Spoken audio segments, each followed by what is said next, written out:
Here's how to build an organisational development strategy in 5 simple steps. So first of all, what do we mean by an organisational development strategy anyway? Fundamentally, this is about changing and aligning people-related systems, structures and processes against desired organisational outcomes.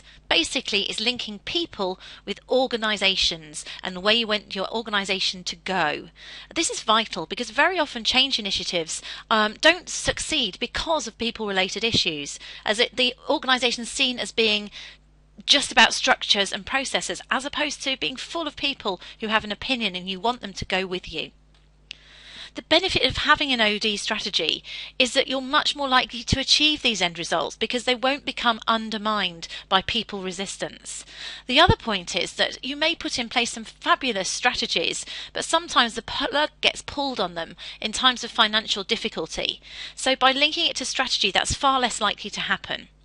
And the other final opportunity is about making sure that the whole organisation understands the purpose of the things that they're involved in. If you want their inputs into a workshop, when they realise that's because it links to the overall organisational strategy, they're much more likely to commit to it. So it's helping everybody see a place. So here's our 5 steps as to how to do this. First of all, if you're not personally on the board, you need to get some time with the board or senior leadership team and understand in their words what the key goals and challenges are for the year or years ahead.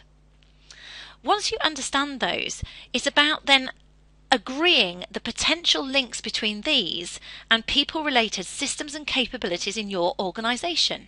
So let's say that you're a technology organisation and the technology is completely changing out there.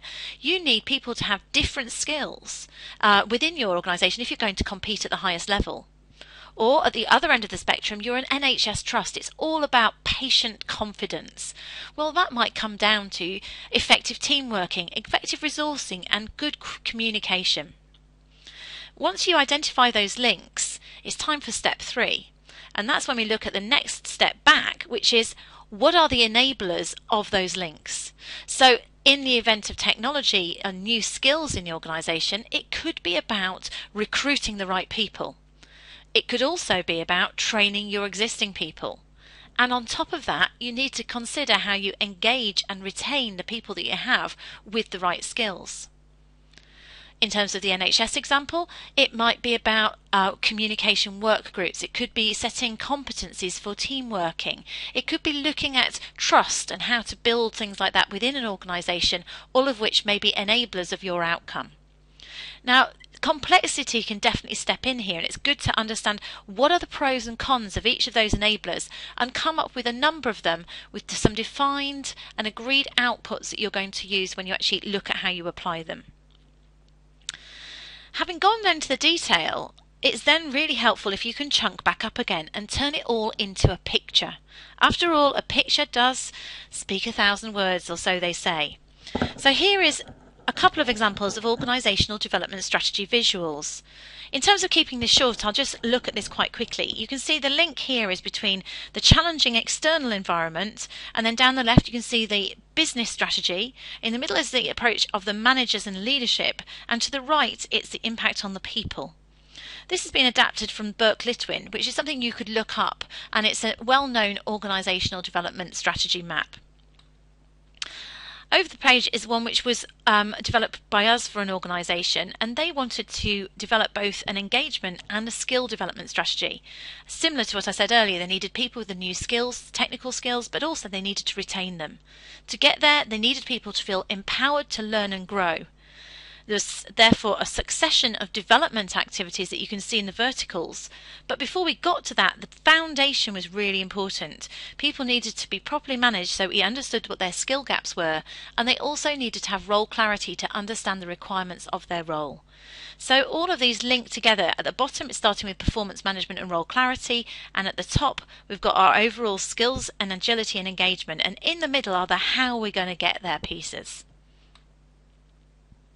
Once you've agreed your map, it's then about turning it into reality.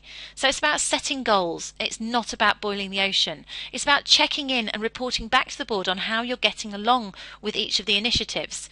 You may think there's many ways in which you can affect something and you're not quite sure which cog it is that you need to tweak. So maybe you choose 2 or 3 and you observe closely the impact.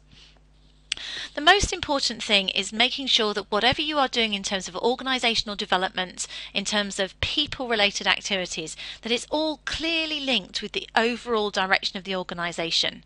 And that's what will make you bring unique value in terms of OD to the organisation, and that's what makes it strategic.